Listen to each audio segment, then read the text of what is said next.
자, 한번 볼까요? 이제 시험에 매년 출제되는 현금 수재 측정. 자, 부동산을 우리가 취득을 합니다. 자, 이 취득을 할 때 부동산을 총 투자 금액이 있겠죠. 자, 총 투자 금액은 내 돈이 있어요. 내 돈을 자기 자본. 자, 자기 자본도 있지만은 또 부동산은 고가의 상품이기 때문에 타인 자본, 금융기관 대출을 이용을 해서 우리는 부동산을 취득을 해요. 결국 총 투자 금액은 거의 대부분 타인 자본이 있어요.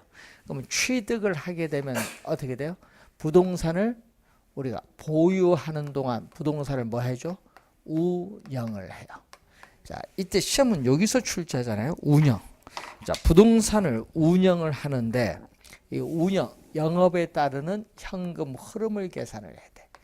영업, 운영, 영업, 운영에 따르는 우리가 현금 흐름, 현금 수지를 계산하는 과정이 이제 계속 출제를 하는 건데, 자, 그러면 그 수식을 보면은 단위당 예상되는 임대료가 있어요. 단위는 1제곱미터일 수도 있고 1제곱미터일 수도 있고 또는 뭐일 수도 있어요.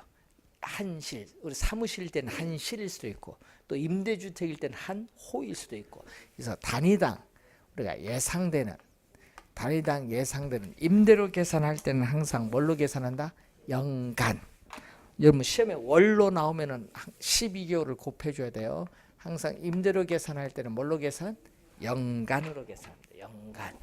그래서 이 단위당 예상되는 연간 임대료다. 이 단위당 예상되는 연간 임대료에다가 뭐를 곱해준다? 임대 단위수를 곱해준다. 임대 단위수를 곱해주는데 이 임대 단위수를 100%, 이 임대 단위수를 100% 완전히 임대되었을 때 얻을 수 있는 최대의 임대료 수입을 우리 뭐라고 하냐면 가능 조소득. 여러분 이 조를요 총이라고 해. 그로스. 가능 조소득 또는 가능 총소득이죠.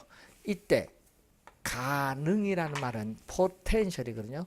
포텐셜 그로스 인컴인데 이때 포텐셜은 잠재라고 번역해. 가능 조소득을 잠재 총소득이라고도 해요.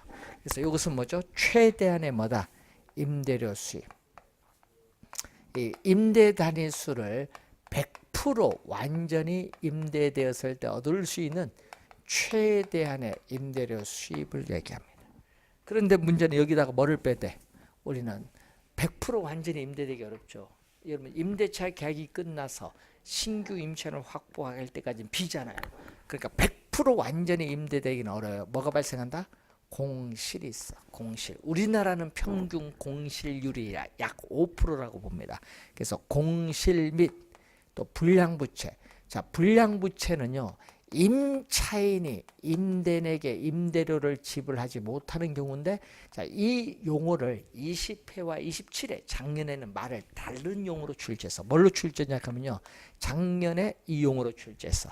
뭘로? 회수 불가능한 임대료 수입으로 출제했어요. 작년 시험에는 뭘로? 회수 불가능한 임대료 수입으로 출제했어요. 작년 시험에 20회, 27회 말을 바꿔서 임차인이 임대인에게 임대료를 지불하지 못하는 경우니까 회수 자체가 뭐다? 불가능한 임대료 수입이죠. 자, 여기다가 또 기타 소득이 있어요. 자, 기타 소득 또는 기타 수입인데 이것은요. 영업의 현금 흐름이 아닙니다. 요 기타 소득은 기타 수입은 영업의 현금 흐름이 아니라 이건 영업 외야. 영업의 현금 흐름이 아니라 영업 외에 발생하는 수입이야. 영업 외에 발생하는 수입으로서 건물의 주차료 수입이라든지 이 자판기 수입을 예를 들어 볼 수 있어요. 자판기 수입. 이걸 더해주면은 이제 공실을 감안한 임대료 수입, 공실을 감안한 임대료 수입을 유효 조소득이야. 이펙티브 그로스 인컴이라고 해. 요거는 공시를 감안한 임대료 수입. 자, 요것도 조죠. 조는 총입니다. 그래서 조는 몇 가지 있어요? 2개. 조는 몇 개 있다? 2개. 가능조소득, 유효조소득 2개 있어요. 조는 2개. 가능조소득, 유효조소득. 자, 여기다가 여러분 이제 조소득은 뭐죠? 공시를 고려한 임대료 수입입니다. 그럼 임대료 수입이 이제 들어왔죠? 들어오면 이제 뭐를 빼야 돼? 그러면 여러분 임대주택 본인이 가지고 있다. 그럼 수입 들어왔어. 그럼 뭐를 빼줘야 돼? 비용 빼야잖아요. 여러분 임대주택 유지하는 비용이 있을 거 아니에요. 그럼 비용은 빼야지. 그 비용이 바로 뭐예요? 전문 용어로 비용이 어떻게 그래요? 부동산을 운영하고 유지하는 데 드는 비용, 영업 경비를 빼줘야지. 영업 경비를 우리는 운영하는 데 드는 비용이에요. 여기에 대표적으로 시험에 작년 20회, 27회 정답 물었어. 그 뭐를 물었다? 정답. 재산세를 물었다. 여러분 소득세는 포함되지 않고 뭐는 포함된다? 재산세 포함된다. 이걸 계속 묻는 거예요. 소득세는 포함되지 않고 재산세는 포함된다. 꼭 기억해야 됩니다. 재산세 그리고 건물에 있어서 뭐죠?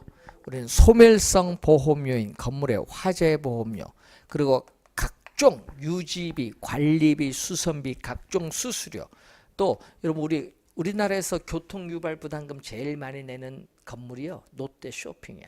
그래서 이러한 부담금, 각종 부담금 또 부동산 관리 회사형 관리가 이루어지면 관리인에 대한 봉급 요걸 빼주면은 이제 뭐가 나오느냐? 순영업소득, 순수익이 나오는 거죠. 순영업소득을 우리는 줄여서 순수익 또는 순소득이라고 해.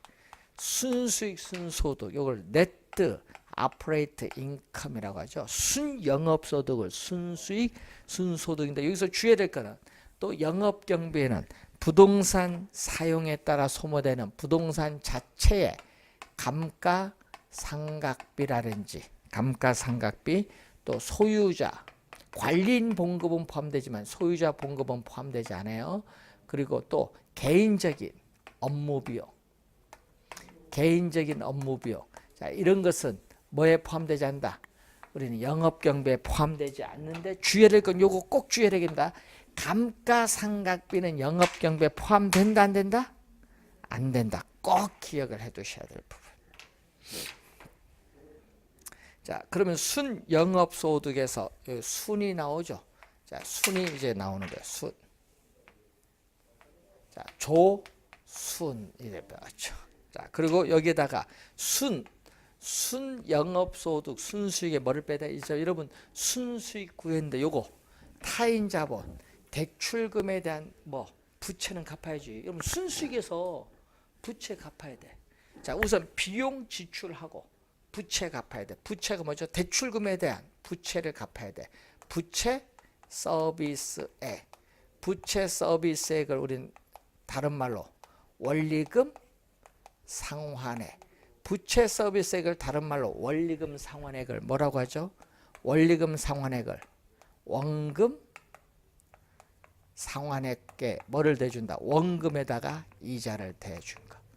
요걸 부채 이제 갚았어. 부채를 갚으면 이제 뭐 세금을 납부하기 전 세전 현금 수지 또는 세전 현금 흐름이 나오죠. 세전 현금 수지, 세전 현금 흐름이 나와요. 자, 그러면 세전이잖아요. 그럼 이제 세전 여기서 전이 오거든요. 세전 세금을 납부하기 전이니까 세금을 납부해야 돼. 부동산 영업에 따른 뭐를 소득세. 그래서 소득세는 경비에 포함 안 돼요. 소득세를 납부했더니 이제 뭐가 나온다? 소득세를 납부했더니 세후 현금 수지, 세후 뭐다? 현금 흐름이 나오는 거죠. 이것을 뭐라고 한다? ATCF다. 세후 현금 수지가 나온다. 여기서 후. 그래서 여러분이 조순전후 기억해. 조순전후는 빨간 거 돈 들어오는 거고요. 마이너스는 돈이 나가는 겁니다. 이걸 잘 보고요. 여기서는 뭐죠? 암기할 때 뭐 마이너스 나갈 때는 공, 공영 부영에 나가는 거라. 돈 나가는 공영 부영. 자, 그러면은 조수는 뭐를 대상으로 해? 여러분, 조수는요, 총 투자액을 기준해. 자, 여러분이 부동산 취득하는데 이 총 투자 금액을 기준해. 조수는. 그럼 전후는 뭐냐?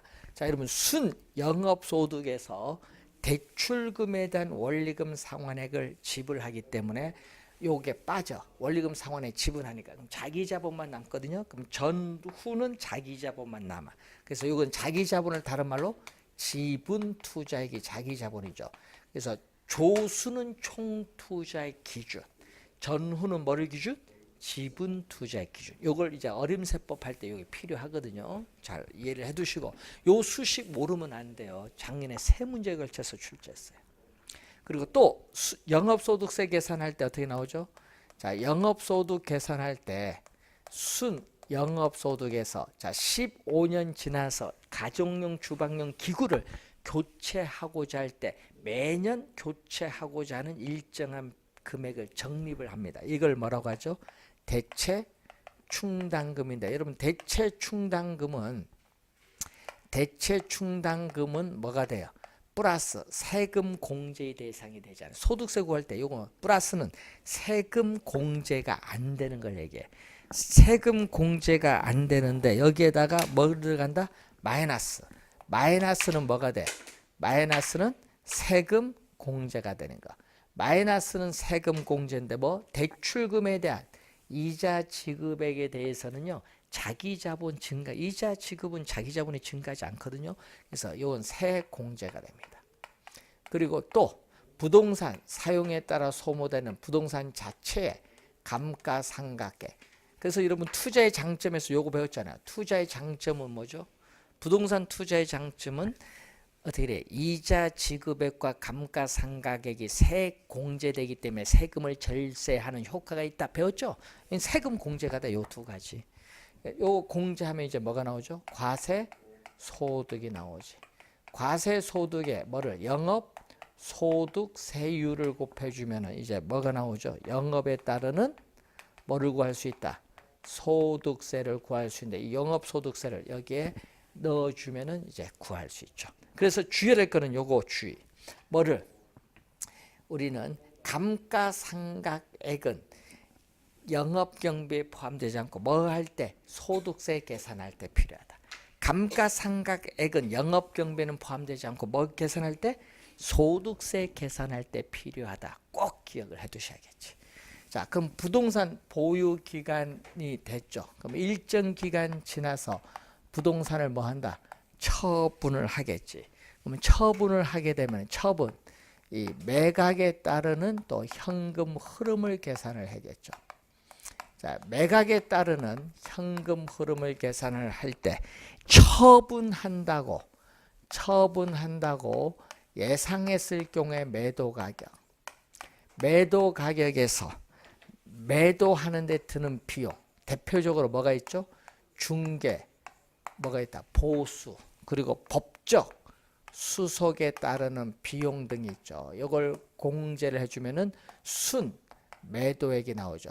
또 부동산은 대출을 받게 되면은 만기가 되기 전에 중도에 처분하는 경우가 대부분이에요.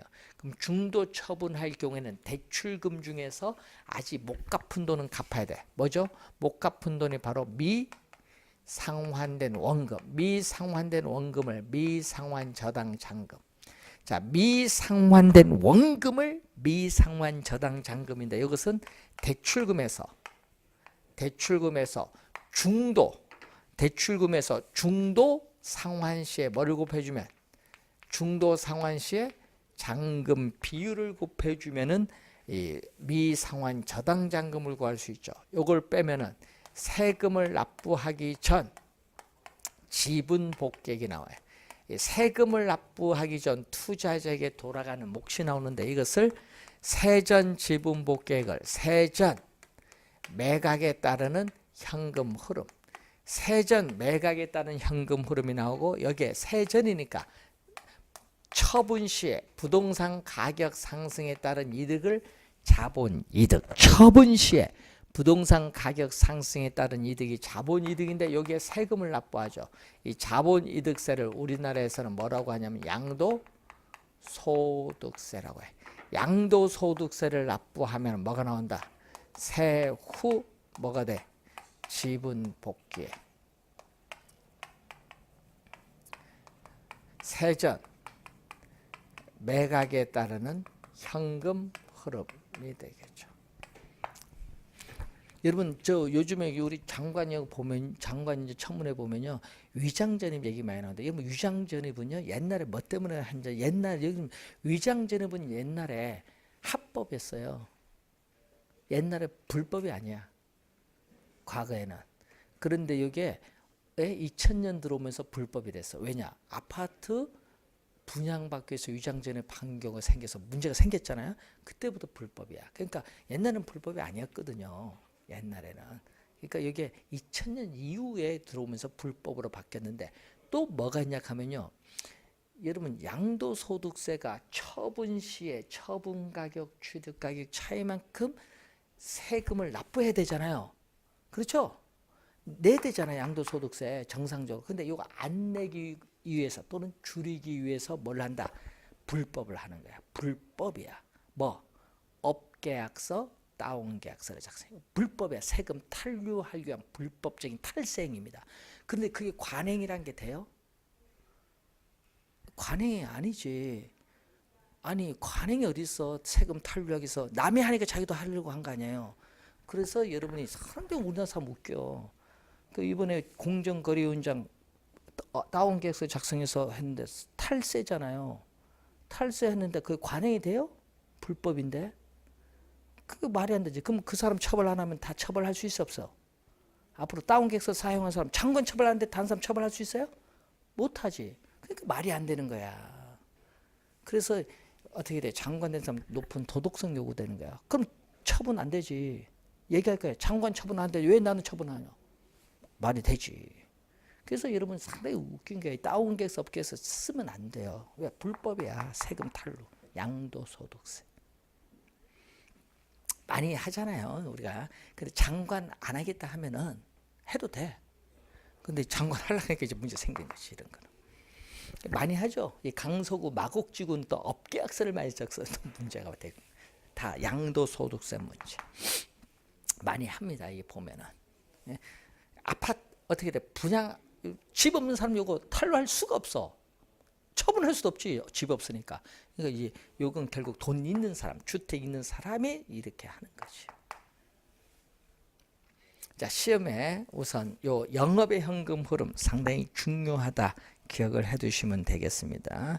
자, 여러분 교재 330페이지에 부동산 투자 분석 기법에 또 시험에 자주 출제가 되는 용어들이 있어요.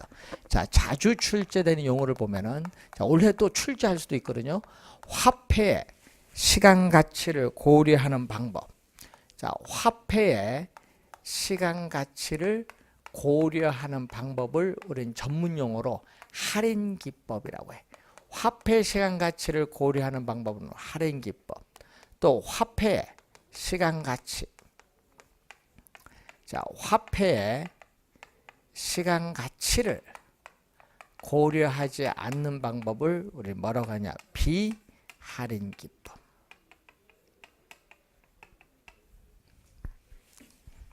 요걸 시험에 많이 내거든요. 두 가지. 자, 화폐 시간 가치를 고려한 방법은 또 두 가지가 있어요. 예, 할인, 현금, 수지 분석법. 이것을 또 2년 전에는 현금 흐름으로 출제했어요. 할인 현금 수지 분석법 또는 할인 현금 흐름 우리가 분석법. 디스카운티드 캐시 플로우죠.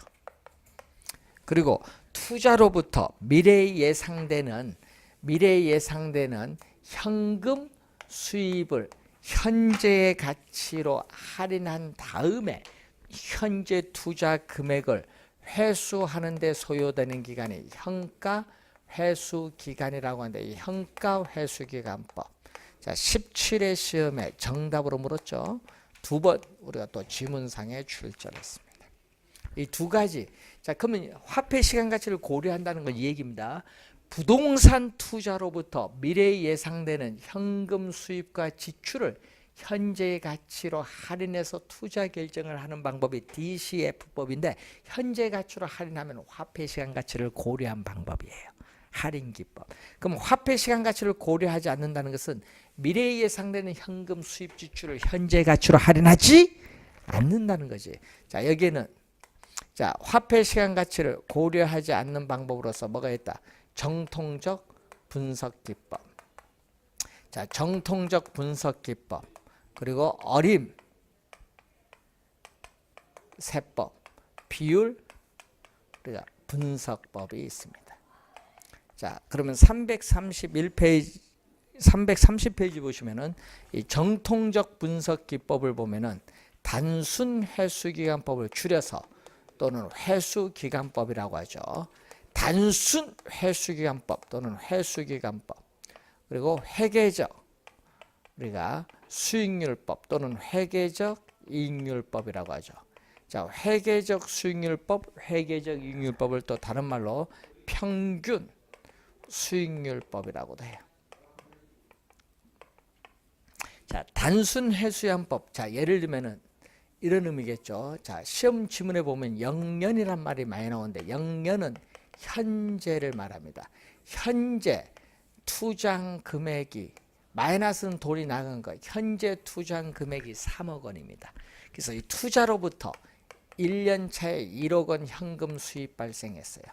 또 2년 차에도 얼마? 1억 원이 발생했습니다. 또 3년 차에도 얼마? 1억 원이 또 발생했습니다. 또 4년 차에도 얼마 발생했다? 1억 원이 또 발생했습니다. 자, 그러면 이렇게 가겠죠. 자, 이때 현재 투자 금액이 3억 원인데 투자로부터 미래에 예상되는 현금 수입 1 더하니까 3억이죠.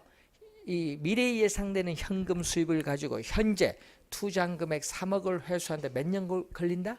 3년. 이것을 뭐라고 한다? 단순 회수 기간이라고 해. 투자로부터 미래에 예상되는 이 현금 수입을 가지고 현재 투자 금액 3억 원을 회수하는 데 소요되는 기간이 단순 회수 기간인데 몇 년? 3년 소요된다. 그래서 우리는 투자 안의 회수 기간이 지금 3년 걸렸거든요. 그러면 투자 안의 회수 기간. 자, 이 투자 안의 회수 기간이 기업이 설정한 투자 안의 회수 기간이 기업이 설정한 목표로 하는 회수 기간보다 뭐다? 짧아요. 목표로 하는 회수 기간 5년보다 짧으면은 우리는 투자가 이루어져요. 그런데 투자 안의 회수 기간이 8년이다. 8년. 그런데 목표로 하는 회수 기간이 5년이다. 자, 이렇게 되면 어떻게 돼요? 투자는 회수 기간이 더 기니까 미래의 불확실성에 따른 위험이 더 높아지면서 이때는 투자가 이루어지기는 곤란하다는 거지. 그래서 투자 안에 회수 기간이 짧을수록 유리한데, 작년에 요거 출제했거든요. 3년. 이 회수 기간 3년 이후에 현금 흐름은 고려하지 않는다는 문제점이 있다. 이걸 출제했습니다. 작년 시험에. 자, 회계적 수익률법은 회계장부상에 기입된 수입과 비용을 가지고 계산한 수익률을 얘기하는데 24회 시험에 또 이 개념을 또 출제했어요. 24회 시험에 회계적 수익률 개념을 냈는데 연평균 매년 평균적으로 발생하는 순이익을 매년 평균적으로 발생하는 투자 금액으로 나눠줘요. 이게 회계적 수익률인데 이 회계적 수익률이 기업이 설정한 목표로 하는 수익률이 6%인데 이 6%보다 크다. 크면은 우리가 투자가 이루어지는 거고, 이 6%보다 작으면은 투자가 이루어지지 않는다는 그러한 내용이죠. 자, 그런데 주의해야 할 것은 이 회계적 수익률법은 우리 할인현금 수지 분석법으로 오해를 많이 하기 때문에 시험에 많이 나는데 많이 출제합니다. 회계적 수익률법은 화폐 시간 가치를 고려한다 안 한다? 안 한다. 이거 시험 문제 한 6번 정도 낸 거예요. 시험에 많이 냅니다. 다시 한번 회계적 수익률법은 화폐 시장 가치를 고려한다, 고려하지 않는다. 고려하지 않는다. 혹시 알아? 원래 시험에 나올지. 2년 전에 냈거든요. 자, 300 이제 그러면 요걸 우선 염두에 좀 우리가 두시면서 우리가 확인을 해 보시면 되겠죠. 자, 그러면 여러분 항상 저기 조순전후 잘 봐 두셔야 되고, 자, 이 할인 현금 수지 분석법은 전체, 자, 26회 시험에 또 정답 물었어요. 부동산을 취득을 해서 처분할 때까지 전체 투자 기간 동안의 현금 흐름을 반영한다. 시험 문제는 현금 흐름을 반영하지 않는다라고 출제했어요. 네? 반영한다. 26회 시험의 정답 지문으로 또 물었잖아요. 전체 투자 기간 동안, 즉 취득해서 처분할 때까지 현금 흐름을 발행하고, 또 뭐를 기준? 세후 소득을 기준한다. 세후 소득을 기준해서 계산하는 게 바로 할인현금 수지분석법. 그러면 할인현금 수지분석법은 크게 우리는 나눠볼 수 있죠. 우선 순현재가치법. 자, 순현재가치를 뭐라고 하죠? 줄여서 순현가라고 하죠. 순현재가치법을 NPV법이라고 해. 자, 순현재가치법을 NPV법인데 또 개념도 시험에 한 3번 출제했었죠. 자, 부동산 투자로부터 장래 예상되는 세후입니다. 세후 소득의 현재 가치 합계와 처음에 투자 비용으로 지출한 지분 자기 자본 지분의 현재 가치 합계를 서로 비교해서 투자 결정을 하는 방법인데, 이 개념을 수식으로 쓰면은, 자, 이 개념을 수식으로 쓰면 이렇게 쓸 수 있죠. 순현가는 순현재 가치, 순현가는 부동산 투자로부터 장래 예상되는 현금 유입. 자, 부동산 투자로부터 장래 예상되는 현금 유입에 있어서의 현재 가치. 현금 유입의 현재 가치를 PV. 자, 부동산 투자로부터 또 장래 예상되는 현금 유출에 있어서의 현재 가치를 현재 투자한 금액이죠. I인데 이걸 여기서 빼준 게 바로 뭐다? 순현가다. 그래서 투자의 판단 시점은 항상 무슨 시점에서? 투자의 판단 시점은 현재 시점에서 하는데, 이때 이 미래에 예상되는 현금 유입을 우리는 또 수입으로 출제하기도 하고, 미래에 예상되는 현금 유출을 비용으로 또 출제를 하죠. 수입의 현가, 비용 현가인데 주의해야 될 것은 미래에 예상되는 현금 유입과 현금 유출을 현재 가치로 이렇게 할인을 해야 돼요.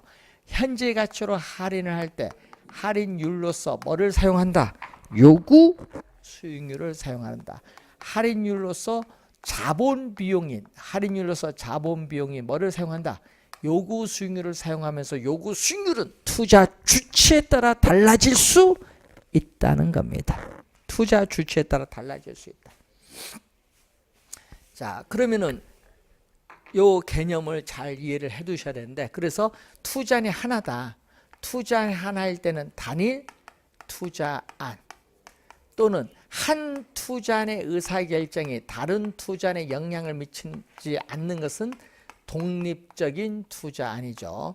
자, 이럴 경우에 순 현재 가치가 0보다 크냐 작냐인데, 우리 순현가법은 뭐를 기준? 0을 기준으로 판단한다. 시험에 뭐다?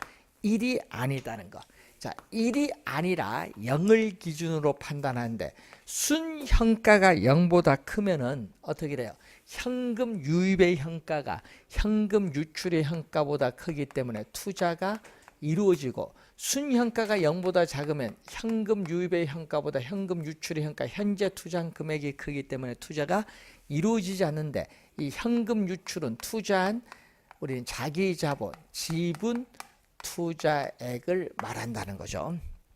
자, 그러면은 자, 순현가를 계산하기 위해서는 장래에 예상되는 현금 유입과 유출을 현재 가치로 할인을 해야 구할 수 있어. 그래서 순현가를 계산하기 위해서는 사전에 미리 할인율인 요구 수익률이 결정되어진다. 왜? 결정돼야 할인을 해서 구할 수 있으니까. 네, 주의해 두셔야겠죠. 순현가를 계산하기 위해서는 사전에 미리 할인율인 요구 수익률이 결정되어진다는 거죠. 자, 우리가 상호 배타적 투자이라는 건 뭐죠? 한 투자를 결정하면 나머지 투자는 뭐다? 다 배제시키는 거죠. 자, 상호 배타적 투자일 경우는 투자가 이루어지는 게 뭐죠? 부. 자, 부는 웰스, 재산이죠. 자, 이 부의 극대화 원칙에 따라 순현가가 투자가 이루어지는 순현가가 0보다 큰 투자 중에서도 순현가가 가장 큰 투자를 선택해. 그럼 나머지는 배제시키는 거. 부의 극대화 원칙에 따라서. 자, 2년 전에 또 출제했었죠. 자, 시험 문제 또 25회, 26회 출제된 지문이죠. 순현재 가치법인데 또 작년에 출제된 건 요거 출제했었죠. 자, A 투자에 투자했을 경우에 순현가가 1억인데 또 B 투자에 투자했을 경우에 순현가가 3억이다. 그럼 더해준 4억이 되느냐? 즉 A와 B에 함께 투자했을 경우 순현가가 4억이 되더라 얘기죠. 그래서 금액으로 표현했기 때문에 이게 성립해요. 이것을 뭐라고 하죠? 가치, 가산. 가산을 합산이라고 하는데 가치 가산의 원칙이 성립한다. 작년에 또 출제한 지문. 가치 가산의 원칙이 성립한다. 그리고 또 25회 시험에 출제된 게 있죠. 또 뭐죠? 순현가법이 우리는 내부 수익률법보다 어떻게 그래요?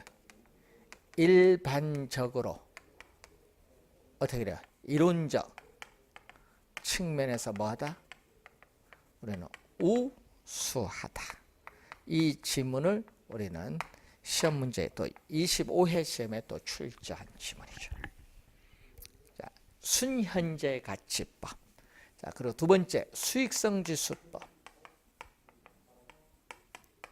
수익성 지수법은 Profitability Index PI법인데, 자, 투자안들의 순현가는 같아요. 여러분, 투자안들의 순현가는 같으면요, 어떤 형상이 벌어지냐? 자, 이런 형상이 벌어져요. 자, 예를 들어서, 자, 이렇게 우리는 시험에 낼 때는요, 꼭 4개를 내요. 시험에 낼 때는 표가 주어지면 4개, 꼭 A, B, C, D 투자한 4개가 나오는데, 그럼 순현재 가치가 다 1억이에요. 1억이면 뭐죠? 1억은 0보다 크죠? 1억은 0보다 크니까 투자가 이루어져요. 4개 다 투자를 하는데 어느 걸 선택할 거예요? 똑같으니까 선택하기 어렵죠. 순현가법 적용하기 어려워요. 자, 이럴 경우에는 뭐를? 투자 금액이 다른 경우가 있어요. 투자 금액이 다른데 A는 5억 투자하고 B는 10억 투자하고 C는 15억, D는 20억 투자한다. 그러면 여러분 상식적으로 어느 걸 선택하겠어요? 여러분은 A를 선택하겠지. 그런 식으로 투자안들의 순현가는 같은데 뭐가 다를 경우? 투자 금액이 다를 경우에 우리는 수익성 지수법을 적용한대. 그럼 예를 들어 볼까요? 자, 이 B를 한번 계산해 보겠습니다. B. 자, B를 한번 계산해 보면 얼마? B는 순현가 얼마? 순현가 1억. 그건 PV에서 I를 뺐는데 I는 얼마? 10억. 따라서 PV는 얼마? 넘어가면은 11억이에요. 그러면 수익성 지수는 어떻게 구한다? 그러면 수익성 지수는 현금 유입의 현재 가치를 현금 유출의 현재 가치로 나눈데, 이렇게 분모 분자로 주어졌거든요. 분모 분자로 주어졌을 때는 1을 기준 판단해. 그래서 뭐를 기준? 1을 기준. 0을 기준으로 판단하는 것이 아니다. 1을 기준 판단하는데 1보다 크면은 현금 유입의 현가가 현금 유출의 현가보다 크기 때문에 투자를 채택하고, 1보다 작으면은 현금 유입의 현가보다 현재 투자 금액이 많으니까 투자가 이루어지지 않는다. 그럼 여기서 PV는 수익성 지수는 얼마? PV 얼마죠? 11억을 투자 금액 10억으로 나눠줬더니 얼마? 1.1이 되지. B는 1.1은 1보다 크니까 투자가 이루어진다. 이 얘기인데 이렇게 구하는 건데 그래서 이 B 투자니 A, C, D에 비해서 상대적으로 어떠한가? 그러니까 다른 투자과 비교할 때는 꼭 뭐를 쓴다? 여러분 다른 투자과 비교할 때는 꼭 무슨 거? 아까 변이계수 할 때도 상대적이란 말 썼잖아요. 상대적이란 말 꼭 들어와. 그래서 다른 투자과 비교했죠. B 투자니 다른 A, C, D와 비교했을 때 상대적으로 수익성이 어떠한가를 측정하는 지표가 바로 수익성 지수법이야. 상대적 수익성을 나타낸다는 거야. 상대적 수익성. 자, 세 번째가 뭐죠? 내부 수익률법. 자, 내부 수익률법을 우리는 IRR법인데 또 개념이 나오죠. 자, 투자에 대한 내부 수익률과 요구 수익률을 비교해서 투자 결정을 하는 방법인데 시험 문제는 또 내부 수익률 개념을 또 자주 출제를 하죠. 자, 내부 수익률 개념을 보면은 자, 부동산 투자로부터 장래 예상되는 현금 유입의 현가. 자, 장래 예상되는 현금 유입의 현가를 PV라고 하고 이 현금 유출의 현가, 현금 유출에 있어서의 현가를 현재 투자 금액 I죠. 이 두 가지를 어떻게 돼? 현금 유입의 현가와 현금 유출의 현가를 서로 뭐 같게 만들어주는 할인율을 내부 수익률. 항상 투자의 판단 시점 무슨 시점? 현재인데 시험에는 뭘로 많이 낸다? 현가를 뭘로? 현재 가치를 미래 가치로 또 출제를 많이 해요. 미래가 아니라는 걸 주의해둬야 돼요. 또 서로 같게 만드는 할인율이다. 자, 예를 들어서 예를 듭니다. 1년 후. 자, 1년 후에 6,000원. 자, 1년 후에 6,000원이 현재 얼마냐?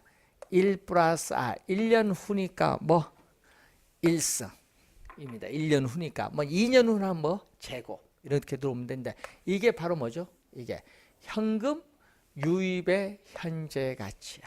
그럼 요거에다가 현금 유출의 현재 가치가 얼마? 5천에다 현재 투자 금액 5천이죠. 그럼 무슨 얘기예요? 현금 유입의 현가와 현금 유출의 현가를 서로 이렇게 같게 만들어주는 할인율. 이 같게 만들어주는 이 할인율 M을 뭐라고 해요? 이 할인율 M을 내부 수익률이야. 그래서 내부 수익률법에서는 순현가법과는 달리 할인율로서 뭘 사용한다? 내부 수익률을 사용한다. 순현가법에서는 할인율로서 요구 수익률을 사용하고 내부 수익률법에서는 할인율로서 내부 수익률을 사용한다는 점 큰 차이점이 있습니다. 자, 그리고 요게 같다는 얘기죠. 그럼 순현가는 얼마? 순현가는 PV에서 I를 뺀 건데 요 두 개가 같으니까 제로죠. 순현가가 제로일 때는 내부 수익률과 요구 수익률이 서로 같습니다. 순현가를 0으로 만드는 할인율을 우리는 내부 수익률. 또 수익성 지수는 얼마?